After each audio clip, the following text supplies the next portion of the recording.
Okay, so here's a quick rundown of the things you need to know for the absolutism and revolution test that you're about to take. The goal for this lesson is for you to be able to explain how Enlightenment ideas and political crises led to revolutions across the Atlantic world.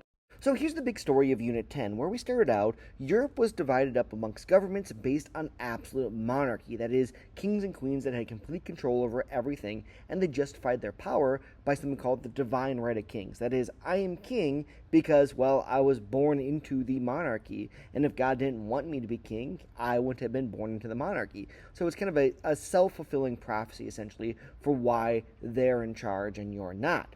But as always, these systems, when pressure is applied to them, it shows fractures that eventually crack. So the pressure in this case is there was economic crises happening that weakened these governments, and Enlightenment thinkers questioned the traditional authority. That is, why kings have power, where their power comes from, what limits there are to power in the first place. And people were then faced with a choice. Do they begin demanding rights, representation, and political change, or do they keep accepting things the way they've always been?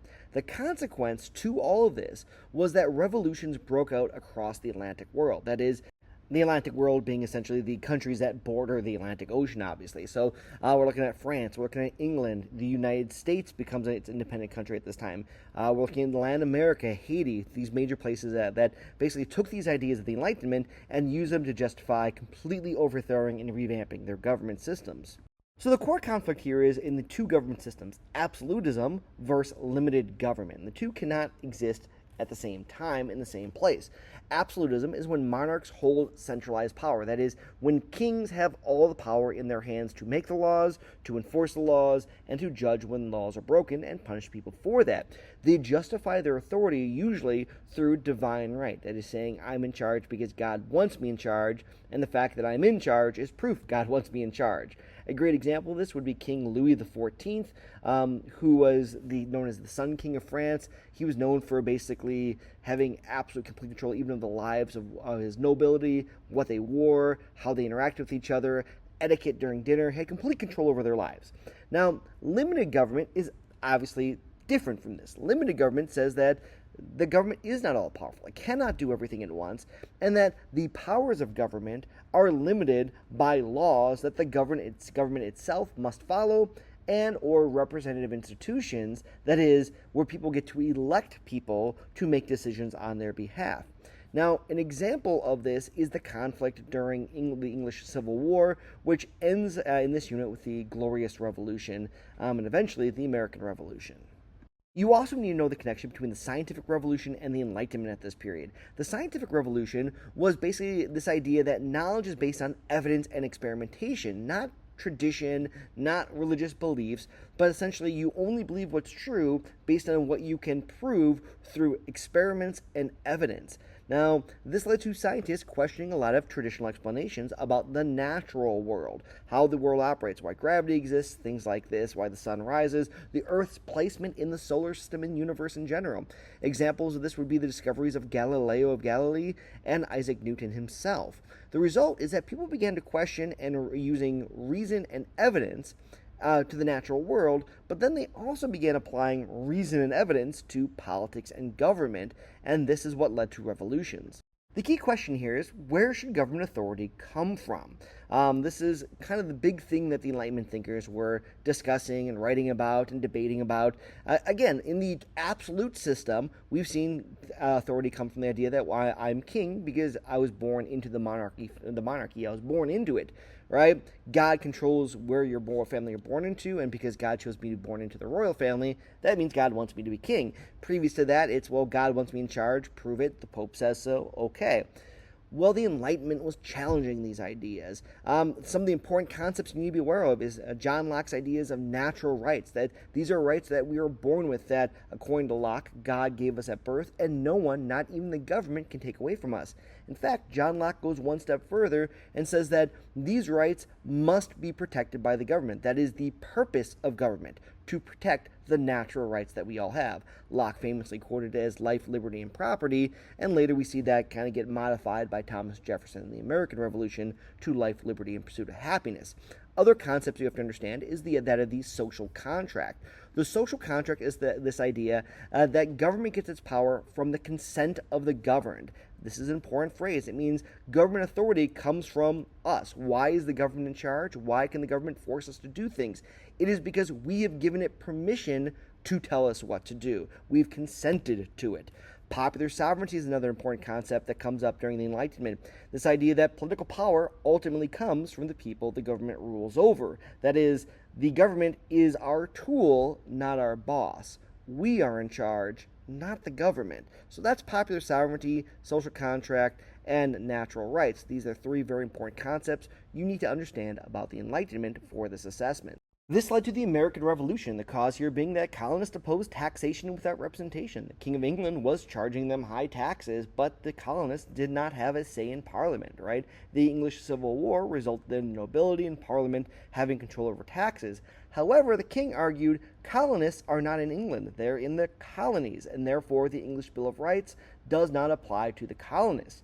Now, this led to the Americans saying, well, reading the ideas of the Enlightenment and ideas of natural rights, things that cannot be taken from us, and that led to the Revolution itself. These ideas of the Enlightenment are kind of summarized in the Declaration of Independence itself that declares not just that we're independent of England, but uses the reasoning of the Enlightenment to justify why it's okay that we actually do this.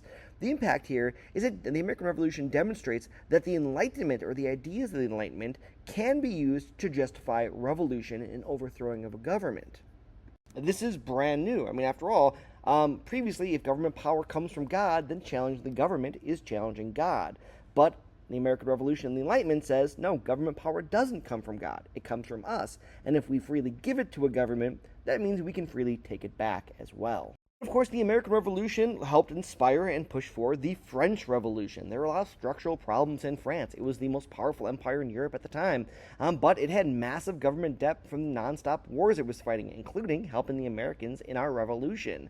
There was a very unfair tax system where the people at the top, the wealthy people in the nobility, the church, the first and second estates, paid almost no taxes, but the third estate paid pretty much all the taxes, but had limited or absolutely no say in anything. Remember, this was an absolute monarchy. This led to increased social inequality, meaning there was a real big gap not just between rich and poor, but between the three estates, right? The first estate being the church, the second being nobility, and the third being everyone else. This economic pressure weakened royal authority because, well, when people are starving, they're less willing to accept an absolute leader because that absolute leader is not meeting their needs. The result was the monarchy being overthrown and political instability in France, leading to increased violence. Key thing here is the American Revolution did not lead to mass violence across the American continent, at least from the colonists. Now, this kind of sidestep the idea of what's going on with Native Americans, but that is something we'll definitely be getting into in your U.S. history class in a little more detail.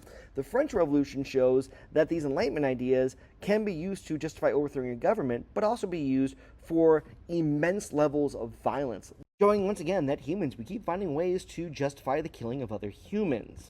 The Haitian Revolution is again a natural outgrowth of both the American and the French Revolution. Haiti was a colony of France with brutal plantation slavery. I mean, absolute brutal conditions.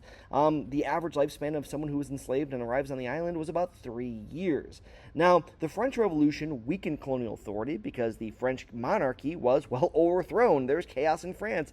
Ideas of liberty were spreading across the French Empire, and they made their way to Haiti. The result was that enslaved people heard these ideas and they were like, yeah, sounds great to us, and they rose up and overthrew their masters and actually declared Haiti an independent nation. And a key leader you need to be aware of is Toussaint Louverture, who we've read some documents on. You need to be able to make a stand on what type of leader he was, because Toussaint was a very complicated individual.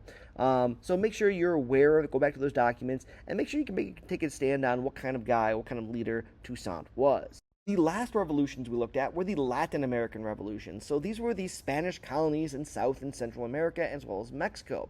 The colonial elites in these colonies resented Spanish political control. So it was not the common people who essentially were rising up. It was kind of the Europeans who were born in the colonies who were seen as second-class citizens because they weren't born in Europe. They were mainly doing the rising up in many of the Latin American revolutions. The Mexican Revolution is kind of a different thing, but go back to your notes to see those differences. Now, this also is connected to Napoleon invading Spain here. And again, if the Spanish king is being overthrown, then why why should the new king have control over these colonies? Also, at the same time, these Enlightenment ideas of independence and popular sovereignty, consent to the governed, natural rights, they're spreading across Latin America just like they're spreading across everywhere else, and this leads to revolutions and many of the independence movements across Latin America. So this is where we get many of the independent nation states of Latin America that we have today. An important leader you need to be aware of here is Simón Bolívar. Make sure you're going back to those notes. It was a note video to make sure you understand his role and understand how the Latin American revolutions are a little different than the other revolutions that we were talking about in this unit. Big summary here, right? The Atlantic chain reaction. Revolutions influenced one another. The American Revolution, understand, inspires the French Revolution, which influences the Haitian Revolution, which encourages the Latin American Revolution, because these ideas are spreading across the Atlantic world, right? It is a literal chain reaction. They are not independent things. Yes, they're happening at slightly different times, some of them overlapping, and definitely in different geographic locations, but they're all interacting with each other and influencing each other, and make sure you understand that cause, effect, context, continuity for our standards. And last thing you need to understand, I want to make sure you're stressing again, is this idea of structural vulnerability we've been hitting throughout this semester. The definition of structural vulnerability, once again, is a hidden weakness inside a system that becomes dangerous during a crisis. That is something that's inside a government system or justification for power. That's part of it. But you know, things are working fine, but the moment that a crisis hits, it shows that that's the weak point that can cause the whole system come crashing down. Great example of this is during the before the French Revolution, there was massive debt, unfair tax systems, and political inequality. This was kind of baked into the system of the absolute monarchy. But when a crisis hit, that system collapsed in a dramatic and violent way. Okay, that was a quick rundown recap of key things you need to understand from this unit. I really recommend go back to those notes, look over your notes, rewatch the notes. That's going to be a great way to get you ready for this test. And that's the bell, so I got to get ready for class.